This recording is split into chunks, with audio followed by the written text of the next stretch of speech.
14th day of advent calendar ஆக்டிவிட்டியாக செடி ஒன்று வீட்டுக்காக வாங்கலான்னு தான் ஹோம் டிப்போக்கு போனேன். ஃபால் சீசன்லேருந்து வின்டருக்கு மாறும்போது நான் வச்ச இந்த 2 செடியும் வாடி போயிடுச்சு. இன்றைக்கி ஆலோவேரா இல்லைனா ஸ்பைடர் பிளான்ட் தான் வாங்கலான்னு நினச்சிட்டு போனேன். ஆனால் அங்கே பிளான்ஸ் எதுவுமே சுத்தமாக நல்லா இல்லை.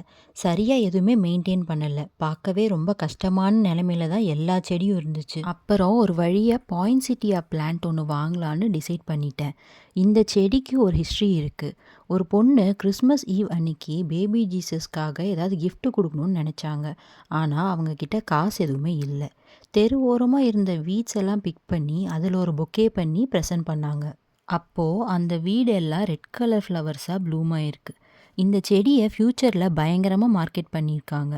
எல்லாரும் இதை கிறிஸ்மஸ் லைவ் டெக்கரேஷன்ஸாக யூஸ் பண்ண ஆரம்பிச்சிட்டாங்க. நான் கடையில் வாங்குறப்போ இந்த செடி நல்லா பிரைட்டாக இருந்துச்சு. ஒரு 1 ஹாரில் இப்படி ஆயிடுச்சு. நேற்று டெம்பரேச்சர் ரொம்ப மோசமாக இருந்ததுனாலன்னு நினைக்கிறேன்.